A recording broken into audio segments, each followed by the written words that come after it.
Salut à tous, ravi de vous retrouver sur le Phocéen pour cette OM au café spécial Mercato. Merci à tous, vous êtes déjà nombreux dans le chat, je vous lis sur Twitch. Les amis, on se retrouve, vous connaissez le principe de l'OM au café. Cette émission, c'est la vôtre, on interagit ensemble. Et puis là, comme il n'y a pas de match, on va parler du Mercato. Je salue Loïc Lucho, Steph OM 86, OM et que OM, Charlie Goyard, Mandanda 77.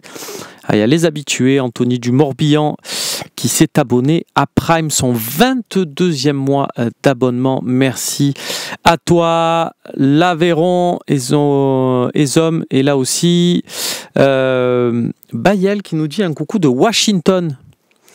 Donc attends, si je me souviens bien, le décalage horaire, ça doit être, ça doit être quelque chose. Il doit être un peu tôt chez toi, si je ne m'abuse.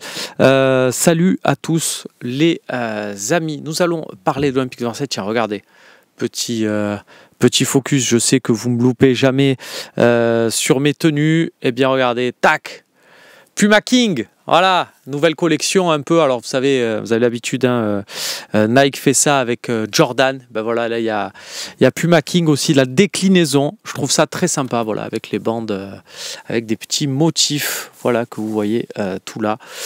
C'est cadeau, on est là quand même pour parler Mercato, les amis. Donc on va pas se priver. Je vais prendre un peu vos questions. Tiens, maintenant 77 qui démarre et qui nous dit Angel Gomez, c'est officiel ou pas encore? Eh bien écoute, maintenant 77, ça ne l'est pas.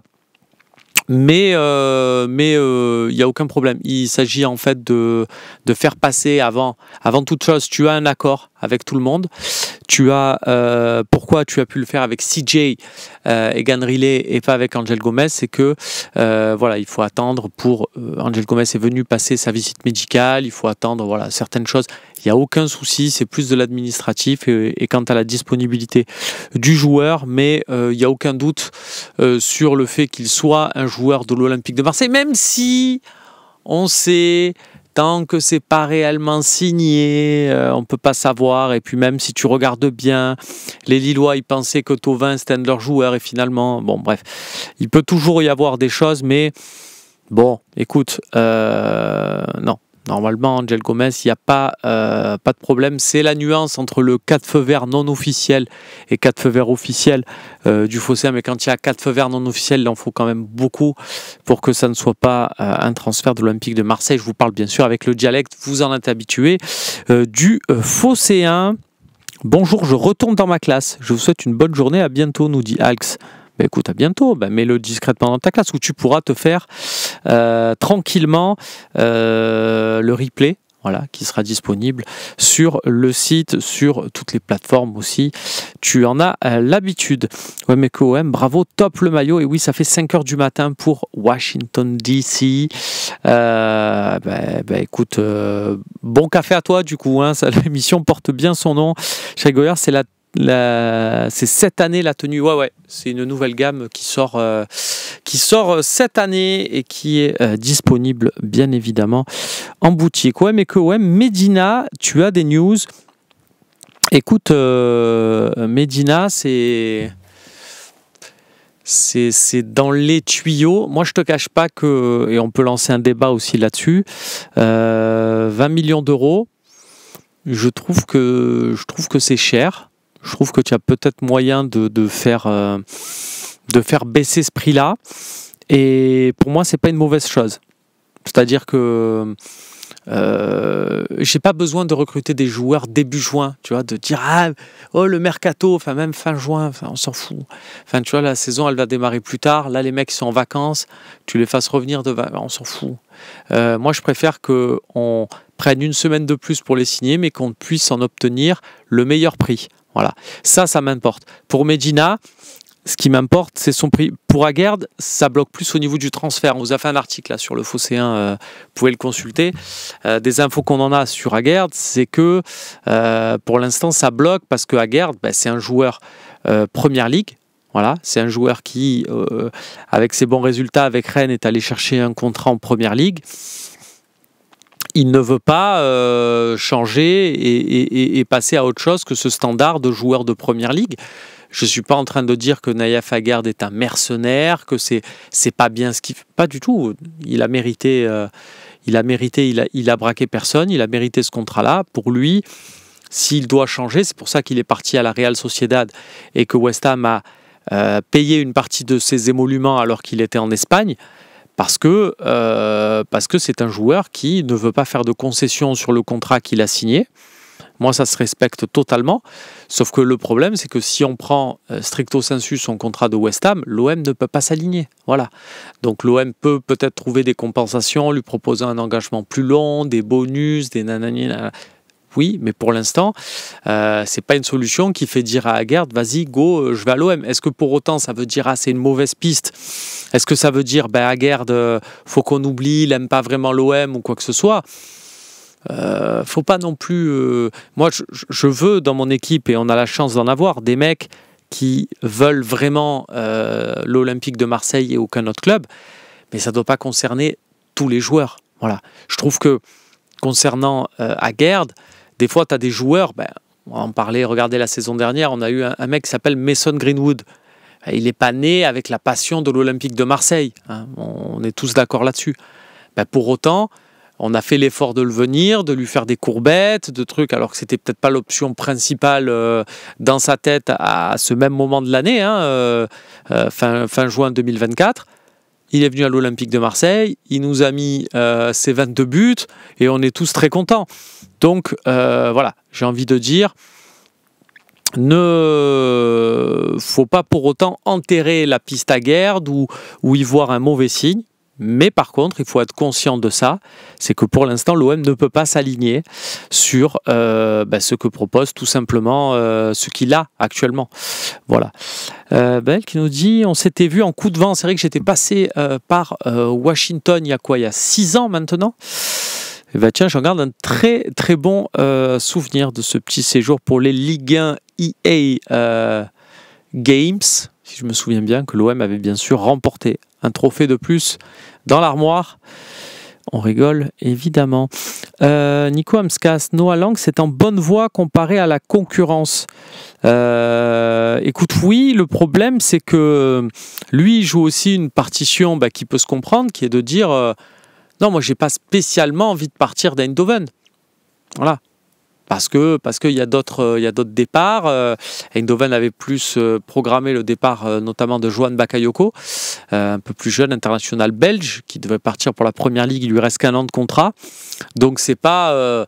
c'est bon, il n'y a que l'OM. Enfin voilà, c'est des dossiers, ça ne se décante pas en 2 coups de fil.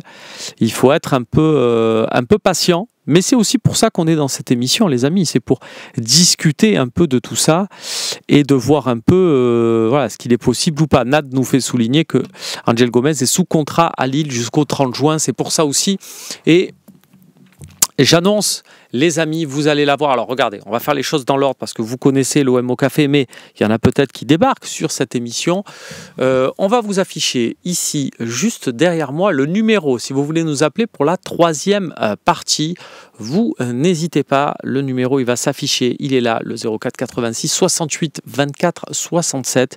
Vous nous appelez, on débat ensemble lors de la 3e partie de l'actualité de l'Olympique de Marseille, d'autres choses. Voilà, vous avez commencé Plein Oriental sur Canal. Est-ce que notre ami Pido, j'ai envie de dire, est-ce que le méchant Carlotti, est-ce que c'est le meilleur méchant des séries depuis Serge Lemoine, qui était quand même impressionnant dans la saison 1 de Braco? Voilà, c'est le genre de choses aussi dont on peut parler avec grand plaisir. Vous avez le numéro. Dans la 2e partie, on va faire un focus sur les joueurs libres. Et en fait, les joueurs libres, pourquoi? Parce qu'on a beaucoup parlé de ce marché-là.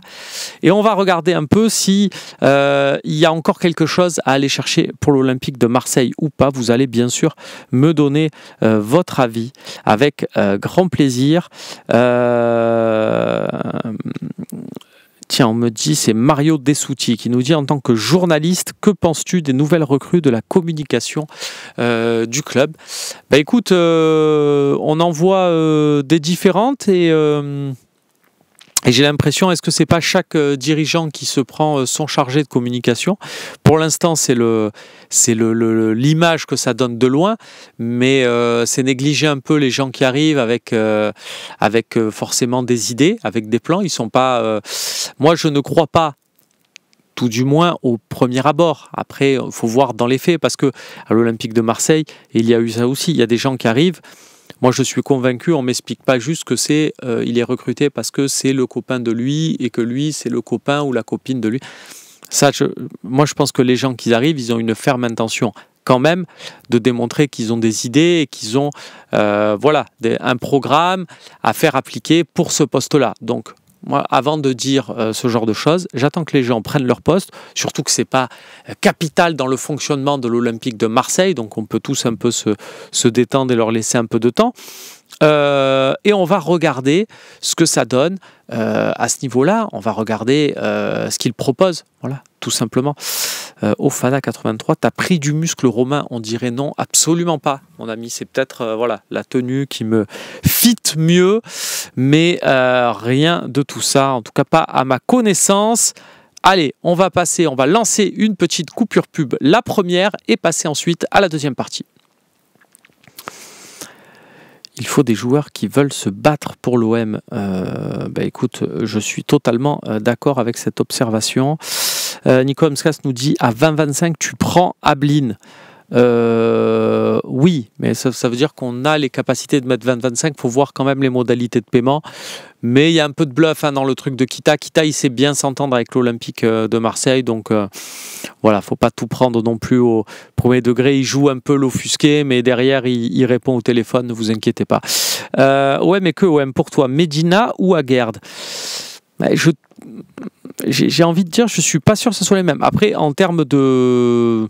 J'ai quand même tendance à préférer Aguerd, en me disant que notre entraîneur, c'est Roberto De Zerbi. Maintenant, à voir un peu ce qu'il est possible de faire. C'est ça aussi un mercato. Des fois, tu as piste 1, piste 2, piste 3. Ce n'est pas exactement les mêmes joueurs. Et des fois, tu dois un peu t'adapter et jongler avec ces profils-là. Il y a Dylan Tremblay, tiens, qui est dans le chat, on le salue, qui est passé, vous l'avez vu, sur ce plateau. Il avait fait d'ailleurs un OM au café avec moi et qui était passé par la rédaction du Phocéen ces dernières semaines. Je te salue, mon ami. Marc Antoniadis qui nous dit justement, Bakayoko, on ne peut pas, parle Bakayoko, pas de Ibrahima qui ferait son retour, mais bien sûr de Johan Bakayoko, jeune ailier belge. Écoute, il semble promis et il ne semble avoir envie de parler que de la Première Ligue. Il n'a que la Première Ligue dans sa tête, donc je pense que sur ce dossier, l'Olympique de Marseille ne va pas pouvoir s'aligner. Les amis, on y est, on lance la deuxième partie de cet OM au café.